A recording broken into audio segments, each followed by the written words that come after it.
Hello there, everyone. Ariel Helwani here in beautiful Dallas, Texas. This is another edition of Ariel Helwani Meets, and this is a big one, my friends. Of course, it's a big week. It's WrestleMania week. 2 events, WrestleMania Saturday and Sunday. BT Sport box office. You know about this already for sure. And we've got, in my opinion, the star of the weekend here with us. The pride of Ireland. Big time Bex. Becky Two Belts. She was once the man she was. Now she's just an absolute superstar, and it is always such an honor. Of course, the Raw Women's Champion. And I couldn't forget that. There's an aura here. You can see it. You can feel it. And I feel like there's something different about you as well. I don't know if it's the boots, the pants. Well, the boots are new. Yeah. This isn't new. I've held this for 3 years. Nobody's been able to beat me. The top is new. Okay. That must. The glasses are new. And the hair is new. Ah, yes. The new do. Bianca thought she could humiliate me. Little did she know, she just made me look cooler. It's fantastic. Thank you. I like it. I like what you've done. You've turned a negative into a positive. That's what I've done my whole life. Is there symbolism in that? Going back to the original color? No. No. I was trying to make a story, we're going back. Well, no, but hell, while we're here, let's do it. Yes. Let's make the story. When we talk about WrestleMania in Dallas, the first one comes to mind is WrestleMania 32, where I walked into the stadium, not really somebody that people considered maybe a top superstar, but I think I walked out even in defeat as somebody who was a top superstar. And I remember arriving in Dallas and being in this match, this historical match, first time. We were bringing back the women's championship, and I was running around the city, and I could see Charlotte banners, and I could see Sasha banners, and I couldn't see any Becky Lynch banners, and it pissed me off so much. Now there's Becky Lynch banners everywhere, so maybe there is a little bit of symbolism. Confidence-wise, how would you compare your confidence today to the one of 6 years ago, the person who was in that match? Night and day, night and day. Hell, I don't even need the people anymore on that confidence. That's right. Yeah. Back then, I needed the people, and the people were behind me. The people were behind me in a huge way. The people were behind me so much that I got into that match. And now the people have turned on me because I'm just too good. What's interesting, though, is it feels like you've almost had to unravel everything that you did for the last 3 years, right? You became this huge star, this huge fan favorite, baby face, and then you almost had to unravel all the hard work over the last 6 months. Now you could say they helped unravel it, is there a part of you that's like, man, I worked so hard to become the man, to be over as I did, and now I had to almost undo all that work to get them to hate me because they loved me so much?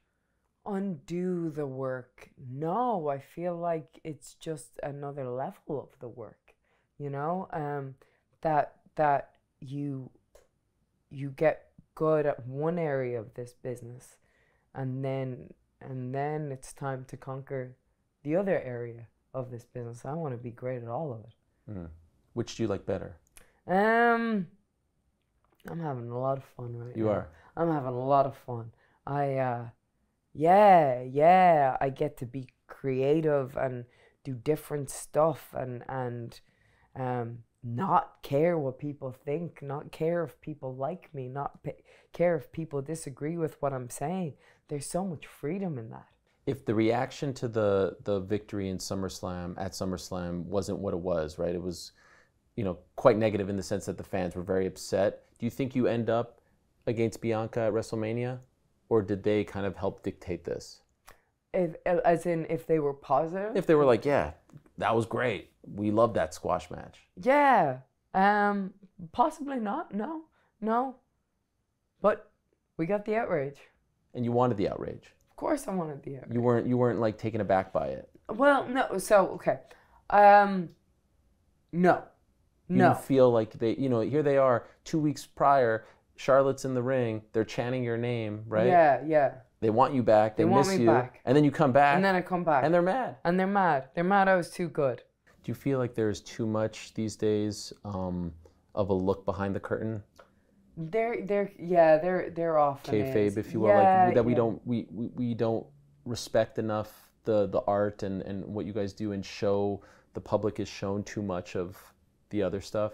Possibly, yes, yeah, yeah. But then on the other side is that's what everybody wants to know. Everybody's so interested on the other side of the curtain, and so I suppose you have to feed that that appetite.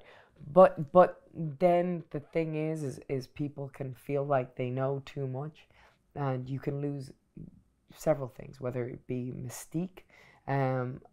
It's also an understanding of how this business works, and if you're not in this business, if you've not been in it for years, and been in that ring, your opinions are fair. You can have opinions as a fan, but you don't understand the bigger picture of everything and what we're doing and where we're going. And so oftentimes opinions, when you don't have the full outlook and the full scope of things, can actually be detrimental, because it can derail a story from where it was going, because sometimes there can be knee-jerk reactions. Is it hard sometimes knowing the full story, but then seeing the reaction and like you start doubting yourself? Do you listen to that stuff? Do you look at that stuff? I try not to. I try not to. Obviously, it penetrates the subconscious, but you don't want it to, because you can't. Like, you're the artist. You have to make the art, and you can't have people that don't make the art tell you, oh no, you gotta put the brush stroke over there, you know, because once you do that and you're getting it from millions of people, it's just going to derail your whole thing, your whole vision. And I think that can be such a problem when we're constantly being bombarded by other people's opinions. This time last year, you weren't a part of WrestleMania. I wasn't a part of WrestleMania. Was that difficult for you? Yes, actually, my friend sent me a picture of me watching WrestleMania, holding the baby, looking like such a normal person, and then here we are. Yes. Did you feel like you were missing out? Did you have FOMO? Course. Like, what was that like for you to watch? Because you've been such a big part for the last few years. Yeah, and also I was trying to get booked. Beforehand, I wanted to come back by WrestleMania. I wanted to be back in less than a year, you know, and so and so, you know, there was part of it going, oh, I could have been doing this, I could have been doing that, but you know, look, everybody did a fantastic job, and it wasn't even a full capacity WrestleMania. It was a quarter of the way full, and but you always want to be involved. You always you look going, I could do that, or you know. So. Can I ask like what your dream scenario was to come back? I didn't necessarily have a dream scenario. At the time, Bayley didn't have a match. Okay. And so she had been killing it. She was killing it all the way up to then, especially during the pandemic. And so I thought it would be pretty great, seeing as we never really had a story, to come out there and do something with her, something impactful. And so that was April. You returned in August. Why did it take so long for you to come back? If you were ready to go by April? You ask them. You ask them. I was ready to come back. And really? So I only got the call the Monday before I came back. So it was on a Saturday. Right? Yeah. SummerSlam was on a Saturday last year. And so they called me on Monday and said, we may need you. A situation has come up where somebody is out of the match, and we may need you to do this, or we may need you to do something else. And I go, okay, so you need me either way, you just don't know which way. And they said, yeah. Wow. I said, I'll be there. Luckily, I got my hair done the day before. Were you chomping at the bit at that point? Like, that's now, what is it, like 4 months, right? Where you're ready to go, Yeah. So you must have felt like a caged animal at that point. Yeah, a little bit. Yeah, I was. And I've been working a lot in the ring in Iowa and getting ready, and so I knew I was ready. It was just a matter of when the call was going to come. Last time we spoke at length was in November, Survivor Series. So now you're back several months. We spoke at Royal Rumble, but at length, like, you know, that was a little quicker. But we will get to that in a moment. That was a crazy time. Crazy time. Lots of tensions running. A lot of tension. In retrospect, any regrets about anything? No. Wish anything went down differently? Yeah, I wish the whole thing didn't go down the way it did. It didn't need to go down that way, but I don't really have any regrets on my behalf. How are things between you and Charlotte now? Same. Non-existent? Same, just pass each other in the hallway. Hello? Sometimes. Maybe a nod. How are you?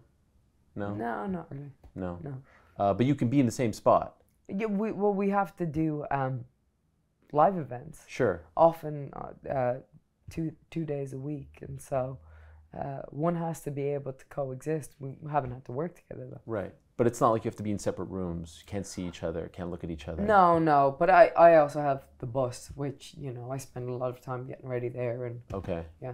How difficult was that night for you, that Sunday night? So you talked to me afterwards, and I was quite emotional, just especially watching the video packages. And I think WWE does such an incredible job. That team is amazing at putting video packages together. But to see the journey of where we had started to where we were now, where we just hated each other and wanted to fight and wanted to rip each other's heads off, was it really got to me.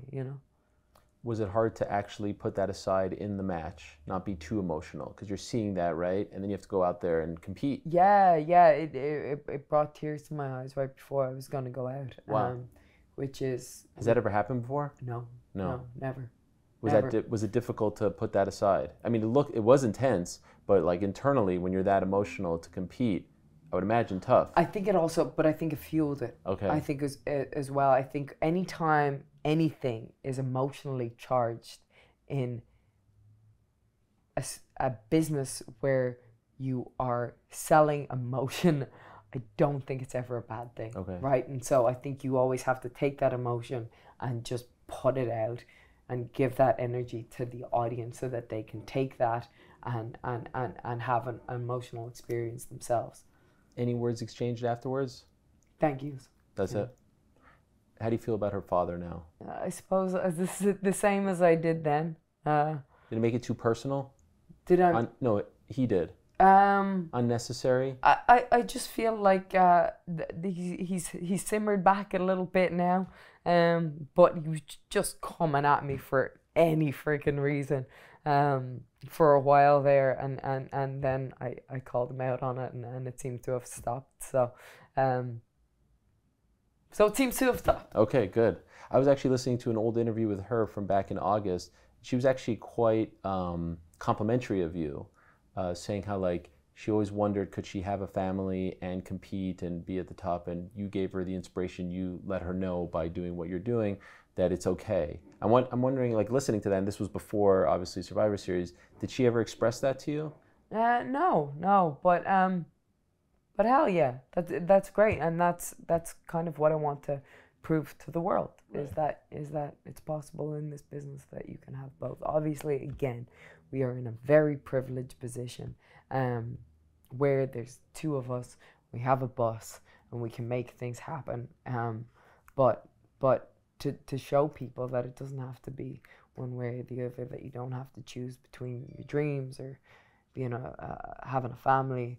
I suppose it's one thing that as women in this industry, where now we're kind of getting to an equal playing field, it's something that I think has a little chip on people's shoulder. The guys don't have to choose, we have to choose. And so I chose not to choose. Right. Perhaps with that knowledge, the fences could be mended. Perhaps, like I've said, maybe not to you, but I think when we're not in this business, maybe we can be friends again. Okay. People say that I'm an instigator, but here I am trying to repair a relationship. Oh, you are trying to repair a relationship. Just trying to look out. Okay, and then we get to Royal Rumble, and if I'm being honest, like, can I be honest with you? Go. I was bummed that it's not you and Ronda. That's the one. I told you that on that night. On the day. Yeah. Were you bummed that it wasn't you and Ronda? No. Why? Because I think that's the biggest match that people thought could happen. And so I think that thinking is not to give away the biggest match possible right at the gate. And also let her get her feet wet. Let her get used to this life again. Let her get used to doing this, which she hadn't had a whole bunch of experience with before in the first place. And then you add a baby into that mix. Look, nobody knows. Nobody knows as much as I do how hard that is. But I've also been doing this a lot longer. And I grew up doing this, and I love this in a different way. And so it's hard. It's very hard, but I make it look easy. How do you think she's doing since she came back? Not as good as me. In terms of juggling it all? In terms of juggling it all, look, if anybody you're able to go out there in front of people, and you're able to perform in front of people, and you have a baby that's possibly not sleeping, and you're traveling millions of miles, getting out in front of the curtain, that's juggling it all. Putting one foot in front of the other, that's juggling it all. Are you excelling at it? That's a different story. I'm excelling at it. She's not. I wouldn't say excelling at it. As good as she was before, or hasn't quite returned to that level? I don't think she's returned to that level. I think she may have needed a bit more time. Which, again, if you have a child, you're coming back after 4 months, that is an incredible task, an incredible feat. But sometimes you need a bit more time, especially if you haven't been doing this for years upon years upon years. You don't. I don't know what her headspace is, but I imagine she's not watching absolutely everything that is wrestling related on TV, that she's not marinating about it every second of every day when she's not with her baby, that she's not talking to her husband nearly every conversation about how do we make this industry better, how do we make ourselves better, what would be how would this match be better. If you're not completely immersed in it, and you don't have she does have a ring on her doorstep. So I'm just saying, possibly a little bit more time would have been helpful for her. I think she loved it as a fan. And I do think she loved it as a fan. And I've said this to Bianca, and so I'll say it to Ronda: you can be a fan or you can be the man. And you want to be the man, especially if you're in this business. And so when she came in originally, maybe there was more of a love for it because she came from that fan eyes. And now maybe there's a little bit of contempt, maybe maybe her priorities have shifted to where she knows her baby's more important. Her baby's always going to be more important. Of course it is. But maybe when she has that love is transferred there as opposed to marrying the two loves. It seems, at least as of right now, that they go on after you, right? Their match? Yeah, possibly. Yeah, how do you feel about that? Makes no difference. They can go on later. Again, I don't think they're the main event. But look, my match is going to seal the show. My match is going to be better. My story's been better. Everything that I've done has been better. That's not even a question. Nobody, not one single person, unless you're an idiot, can say that their stuff has been better than mine. And so yeah, that doesn't bother me. They can, wherever they go, even if they do go last, I don't care. My stuff is better. My stuff is the real main event. There's no part of you that would prefer to go on after them, go on last, considering how you feel about what you've been doing compared to them? As in, if we're the main event, sure. I think in terms of story-wise, the only two women to have ever won the main event of WrestleMania, main eventing WrestleMania, going on last, I think that would be the perfect story. Two losers, main eventing WrestleMania. Two main event losers, main eventing WrestleMania. Sure, but then I think one, you feel like it's a token gesture that they're going on last because of Ronda's name. I don't think anybody thinks that their story is better and that they deserve it. Yeah. Do you watch their stuff? Of course, I watch everything. To see, like, to compare, or just because you're like? Just because I watch everything. Right. I think that you have to watch everything when you're when you're in this business and you want to be the best. You have to see what everybody's doing. Obviously, I don't get to see. There's certain things that I miss, whether it be putting the baby to bed or whatever. But I at least try to tune into everything so that I can know what's going on. Other than your own, match, which build has been the best? Gosh, good question.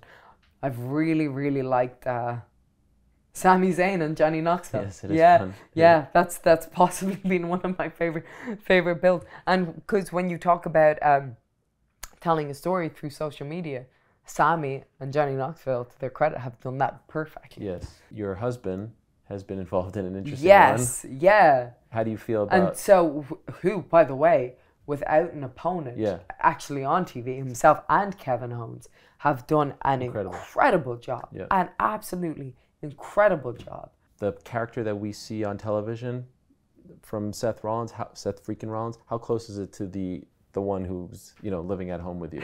It's a little bit different.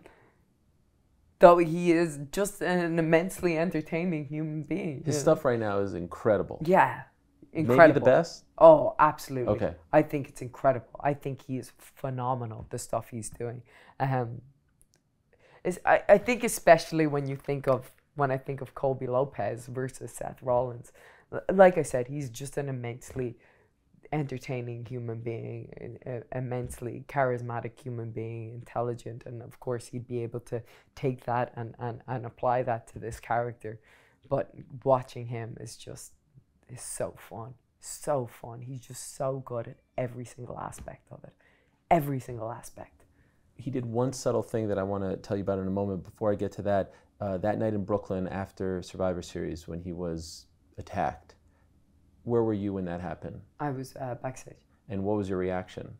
Well, at first I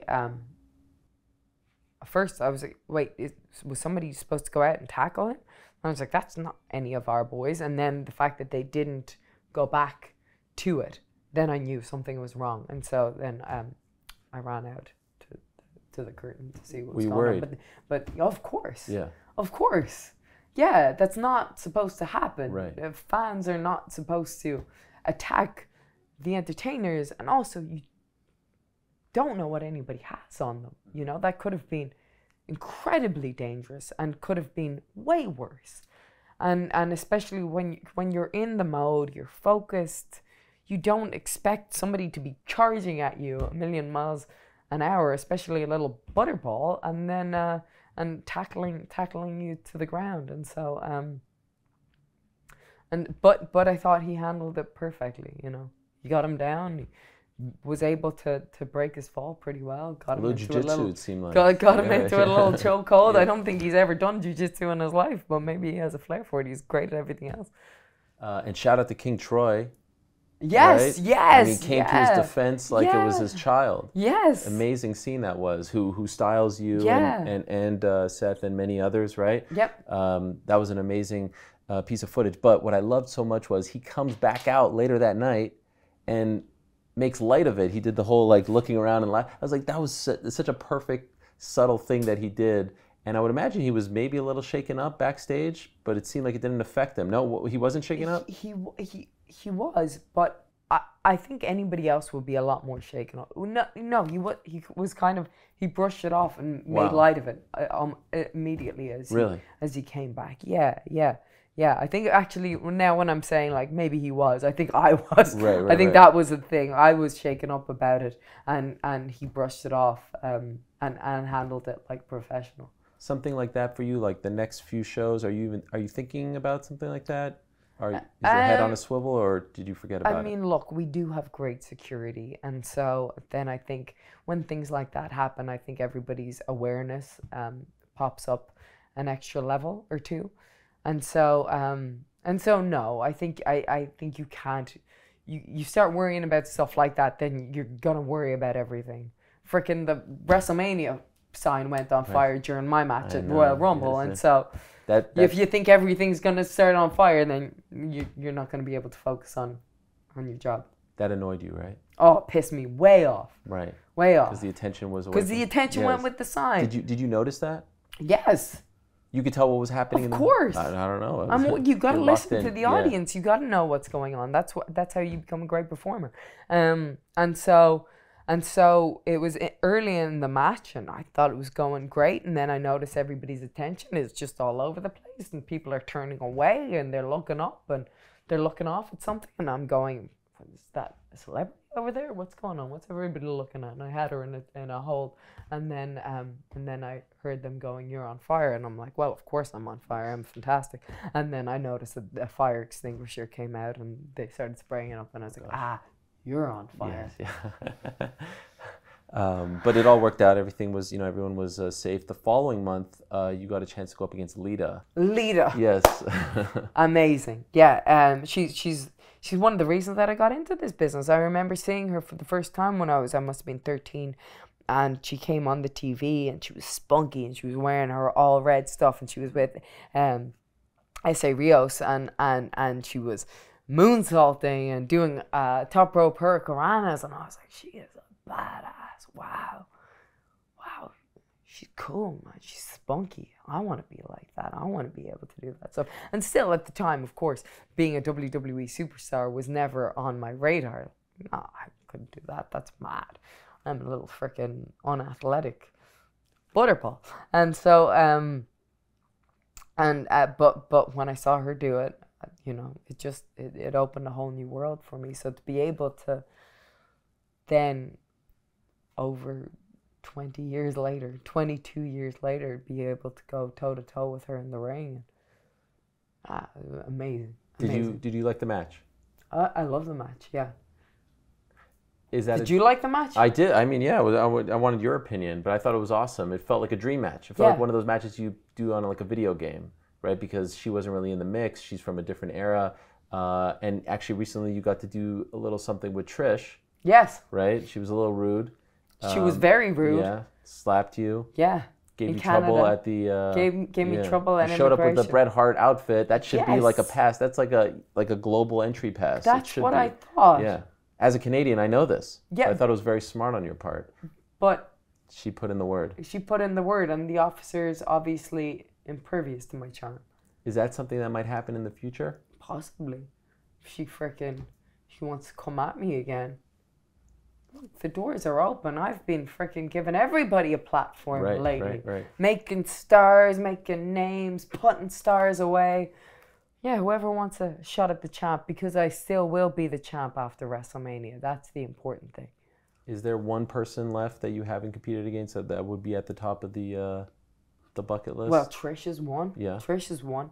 Let's put Beth Phoenix there. Constantly challenging Beth Phoenix, but she won't come at me, man. She's scared. She's scared. This has been for years. Really? For years. Why her? Beth Phoenix? Yeah. Like why do you want Because that? I also think she's a groundbreaker. And somebody who was a groundbreaker and an incredible talent in a time where she didn't necessarily get to showcase. She showcased a lot because she's incredible, but she didn't get to showcase all that she could be, which is incredible. And I say I make people better, and then I beat them. And so I want to, again, showcase how great Beth Phoenix is, and then beat her. I've heard people say that Bianca Belair is the best athlete on the roster. Do you agree with this? Yeah. You do? Yeah. Oh, you think I wasn't going to agree? You think I was going to say I'm the best athlete? Yes, actually. Hell no, I'm not the think best athlete. I've never said, not once have I said that I'm the best athlete. Not once in my life. I know I'm not the best athlete. That's not what makes me special. What makes me special is my mind, my emotion, my ability to tell a story. That's what makes me the best. I don't win by out athleticizing people, by being more athletic than anybody. I don't win by out lifting people, by out flipping people. I win by outsmarting people, even if I do say out athleticizing. That's a great term. That's a word now. I'm so smart I invent words. How do you think you win on Saturday? Quickly, yeah. If she thought 24 seconds would be fantastic. 25, just to rub it in. Maybe make it 10. Okay. I think. Yeah, I think after everything she's done to me, she thought that humiliating her at SummerSlam was bad. Wait to see what I do to her at WrestleMania. And dare I ask, the outfit for Saturday? I feel like, this is this could have been appropriate for, I mean, this is quite the, I don't know about wrestling in these boots. I mean, you could do anything. I can't do anything, but I'm I might need to be a bit more athletic for these boots, to wrestle in these boots. Although, you know, 10-second match, I could do it. That's true. But you keep, like, you know, you and King Troy and your whole team, you keep raising the bar. So I feel like for WrestleMania, we have something special.